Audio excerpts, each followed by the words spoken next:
Photo പതിപ്പിച്ച voter ID കാർഡുകൾ തിരഞ്ഞെടുപ്പിൽ ഉപയോഗിക്കാൻ തുടങ്ങിയിട്ട് 3 പതിറ്റാണ്ട് പിന്നിട്ടു.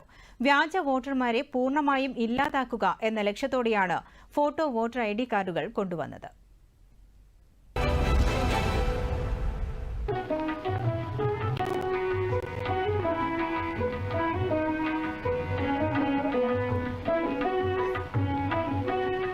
ആദ്യ പൊതുതെരഞ്ഞെടുപ്പ് മുതലേ കമ്മീഷൻ ഫോട്ടോ പതിപ്പിച്ച വോട്ടർ ID കാർഡുകളെക്കുറിച്ച് ചിന്തിച്ചിരുന്നു.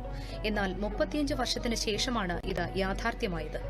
1957 രണ്ടാം പൊതു തിരഞ്ഞെടുപ്പിന് ശേഷം പശ്ചിമബംഗാൾ സർക്കാരാണ് ഫോട്ടോ പതിപ്പിച്ച ID കാർഡുകൾ കൊണ്ടുവരുന്നതിനുള്ള നിർദ്ദേശം മുന്നോട്ട് വയ്ക്കുന്നത്. വിജയകരമായി നടപ്പിലാക്കിയാൽ തിരഞ്ഞെടുപ്പിൽ ആൾമാറാട്ടം തടയാനാകുമെന്ന് ബംഗാൾ സർക്കാർ വിലയിരുത്തി.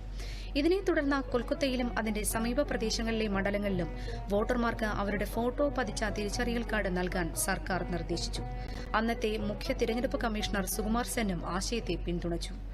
കൊൽക്കത്തയിലെ 2 നിയമസഭാ മണ്ഡലങ്ങളിൽ പരീക്ഷണാടിസ്ഥാനത്തിൽ തിരിച്ചറിയൽ കാർഡുകൾ നൽകാൻ തീരുമാനിച്ചു.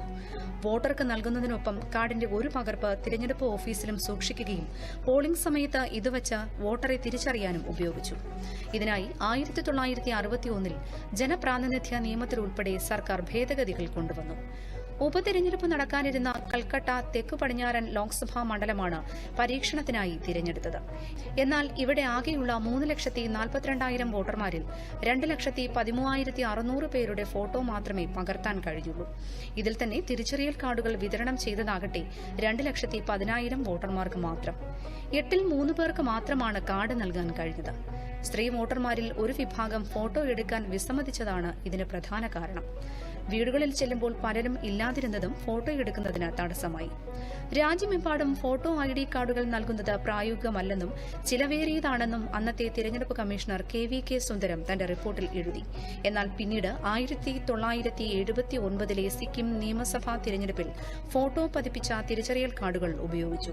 തുടർന്ന് ഇത് എല്ലാ വടക്ക് കിഴക്കൻ സംസ്ഥാനങ്ങളിലും വ്യാപിപ്പിച്ചു. ഒടുവിൽ 1993 ഫോട്ടോ വോട്ടർ ID കാർഡുകൾ ആദ്യമായി രാജ്യവ്യാപകമായി അവതരിപ്പിച്ചത്.